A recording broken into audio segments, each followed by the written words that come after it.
How can a company lose the market and still force the market leader to change? For decades, Coca-Cola has remained the dominant name in the global cola business. It built its position through scale, distribution, brand recognition, and a cultural presence that few consumer companies could match. Pepsi challenged that position repeatedly, but it never replaced Coca-Cola as the overall market leader. That would seem to make the story simple. Coca-Cola won, Pepsi lost. But the decisions made inside Coca-Cola tell a more complicated story. In the mid-1970s, Pepsi launched the Pepsi Challenge, a blind taste test that asked consumers to compare Pepsi directly with its largest cola rival. The test removed the logo, the packaging, and the history surrounding each drink. For a few seconds, Coca-Cola could no longer rely on familiarity or tradition. The two products had to compete on immediate taste alone. This was more than an advertising campaign. Pepsi was changing the terms of the competition. Until then, Coca-Cola's greatest strengths were difficult to attack directly. Its distribution system placed the product almost everywhere. Its brand had been built over generations. Its name carried emotional associations that went far beyond the liquid inside the bottle. Pepsi could not easily erase those advantages, so it created a narrower contest. Instead of asking which company had the stronger system, Pepsi asked which drink people preferred in a blind sip. Instead of competing with Coca-Cola across the entire market, it focused attention on a single moment where the leader appeared vulnerable. The message was clear. Coca-Cola might be the bigger company. It might be the more familiar brand. But that did not automatically mean consumers preferred the product. That distinction mattered. Because once Pepsi made taste comparison part of the public conversation, Coca-Cola could not simply ignore it. The market leader was now being judged by a standard that the challenger had helped define. And over the following years, Coca-Cola began making decisions that would have been difficult to imagine for a company supposedly secure in its position. It expanded its product portfolio. It changed how it spoke to younger consumers. It reconsidered how much of its advantage came from the product itself, and how much came from the meaning built around the brand. Then, in 1985, Coca-Cola did something even more dramatic. It changed the formula that had defined the product for nearly a century. That decision became one of the most famous marketing failures in business history. But treating it only as a mistake misses the more important question. Why would the market leader take such a risk in the first place? If Coca-Cola was still ahead, why did it feel pressure to respond? And if Pepsi never took the #1 position, how did it gain enough influence to make Coca-Cola rethink its product, its portfolio, and its relationship with consumers? To understand that, we have to look beyond the final market share numbers.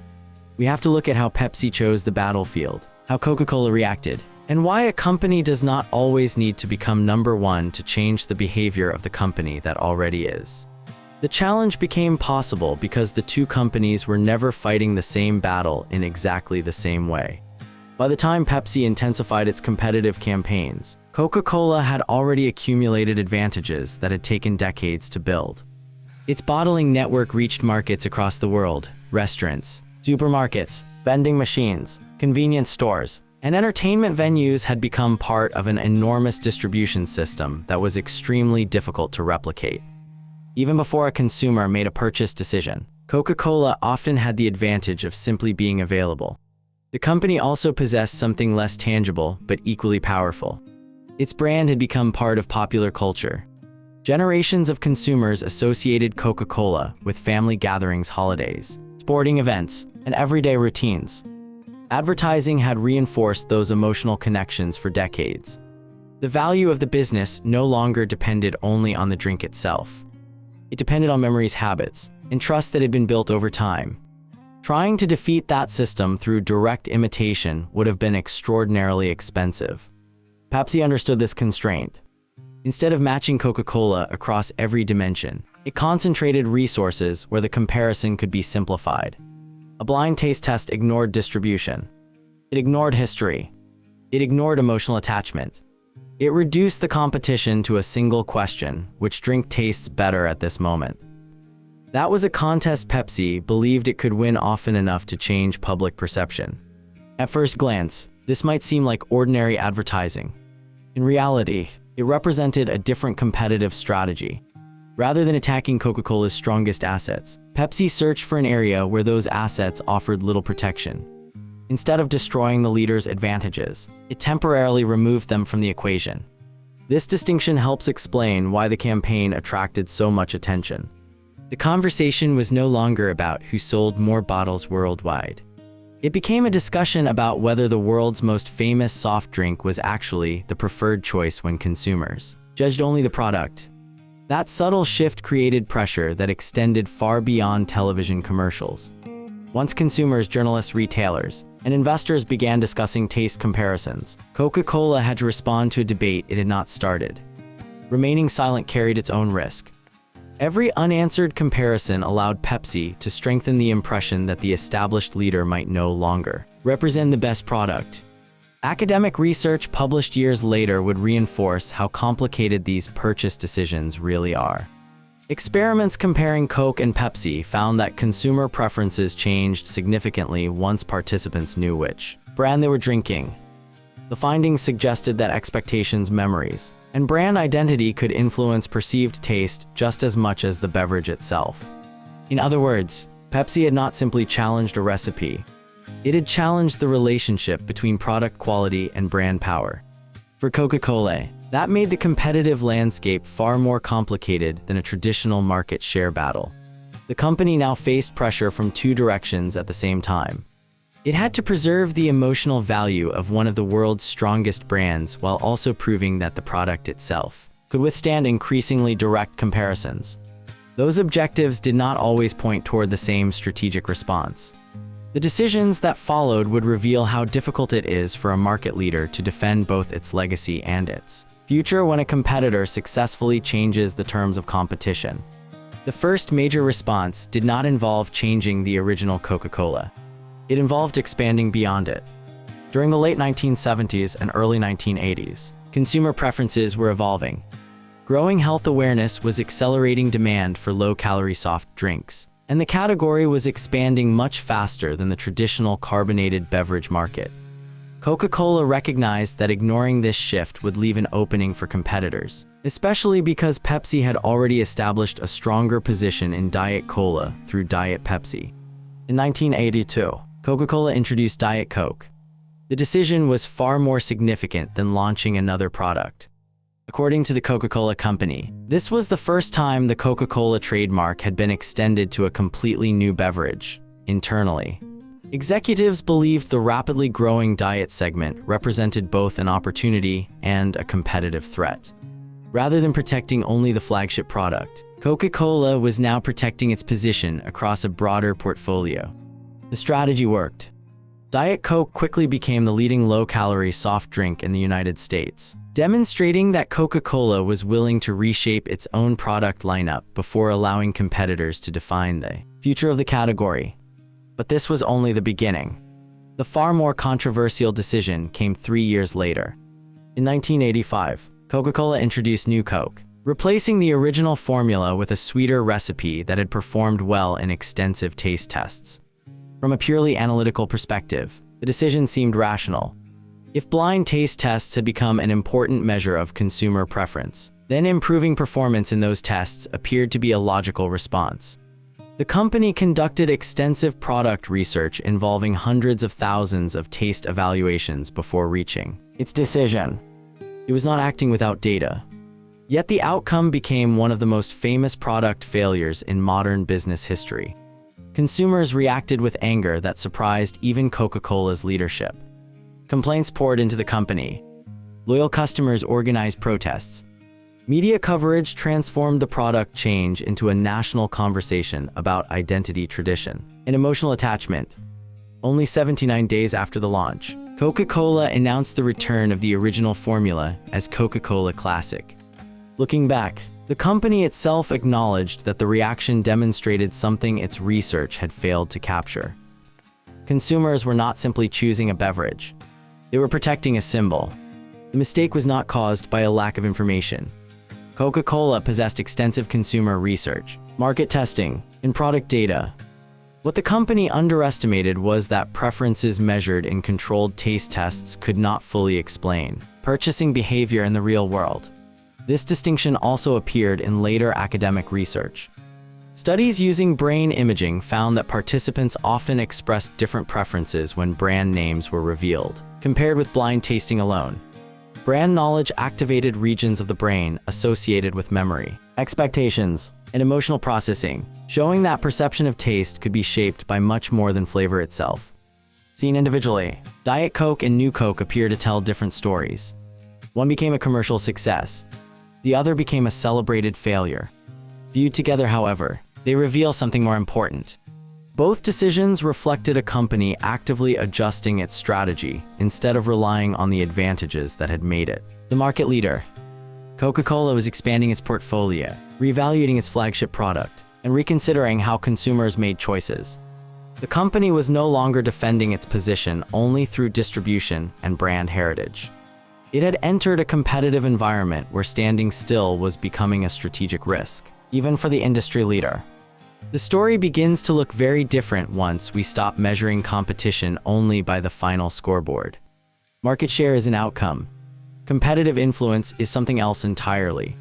Most discussions about business rivalry focus on who sells more products, earns higher profits, or holds the largest share of the market.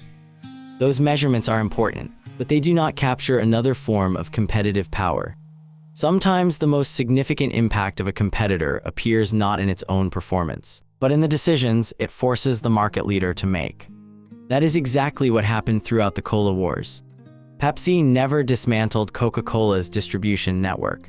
It never erased the emotional connection that millions of consumers had built with the Coca-Cola brand. And it never permanently replaced Coca-Cola as the dominant global cola company. Yet Pepsi consistently succeeded in creating competitive pressure that Coca-Cola could not afford to ignore. Every major campaign from Pepsi carried a message that extended beyond advertising. The Pepsi Challenge questioned whether Coca-Cola truly offered the superior product. The focus on younger consumers suggested that brand loyalty could weaken across generations. The success of Diet Pepsi highlighted emerging consumer preferences that established leaders could not dismiss. None of these developments immediately changed who occupied first place. But together, they changed what first place required. This distinction is critical. Once Pepsi made taste comparison part of public debate, Coca-Cola had to prove more than its historical success. Once Pepsi demonstrated momentum in changing consumer preferences, Coca-Cola had to defend more than its flagship product. Once Pepsi challenged how consumers evaluated cola, Coca-Cola had to invest continuously in strengthening not only its products but also the broader meaning of its brand. In other words, Pepsi was influencing Coca-Cola's future decisions before it was replacing Coca-Cola's current position. This is why the New Coke episode deserves a different interpretation. It is often remembered as a marketing failure. That description is accurate, but it is incomplete. The deeper significance lies in what the decision revealed. A company that had led the industry for generations was willing to alter one of the world's most recognizable products because the competitive environment had changed. The trigger was not the loss of market leadership. The trigger was the growing cost of ignoring the signals coming from a determined challenger. The same logic applies to Diet Coke. The launch was not simply an attempt to enter a growing segment. It was also an acknowledgement that defending leadership required adapting before competitors captured long-term changes in consumer behavior. Even decades later, Coca-Cola continues to hold a larger share of the carbonated soft drink market in many major markets, while Pepsi remains its largest traditional rival. That fact often reinforces the familiar conclusion that Coca-Cola ultimately won. But leadership does not eliminate vulnerability. In highly competitive industries, the market leader rarely enjoys the freedom to stand still. The stronger the challenger becomes, the more attention the leader must devote to responding, investing, expanding, and protecting its position. That is why competitive influence cannot be measured only by revenue or market share. It can also be measured by how much of the leader's strategy is shaped by the presence of a rival. Viewed through that lens, Pepsi accomplished something far more significant than simply selling another bottle of cola. It repeatedly altered the strategic agenda that Coca-Cola had to follow, proving that changing the direction of competition does not always require becoming the company at the top. Seen from this perspective, The cola wars were never only about who sold the most bottles. They were also about who determined how the next battle would be fought. Pepsi did not need to replace Coca-Cola to influence Coca-Cola. It only needed to create enough pressure that remaining unchanged became more dangerous than adapting. That is exactly what the evidence across several decades suggests. Diet Coke reflected a willingness to expand beyond the original formula in order to defend emerging consumer segments. New Coke demonstrated how seriously Coca-Cola took changing competitive conditions, even when that response ultimately failed. The return of Coca-Cola Classic reinforced another reality. The company's greatest asset was not simply the liquid inside the bottle. It was the trust memories, an emotional meaning that consumers attached to the brand. Those episodes are often treated as separate stories. One is remembered as an innovation, the other as a mistake. Together, they reveal something much larger. Both were strategic responses to an environment where the actions of a competitor were steadily increasing the cost of standing still. This is why market leadership and strategic influence should not be confused. Market leadership describes where a company stands today. Strategic influence describes how much a company can shape what every competitor does tomorrow. A challenger may never occupy the top position and still reshape investment priorities, product development, marketing decisions, and competitive behavior across an entire industry. That distinction extends far beyond soft drinks.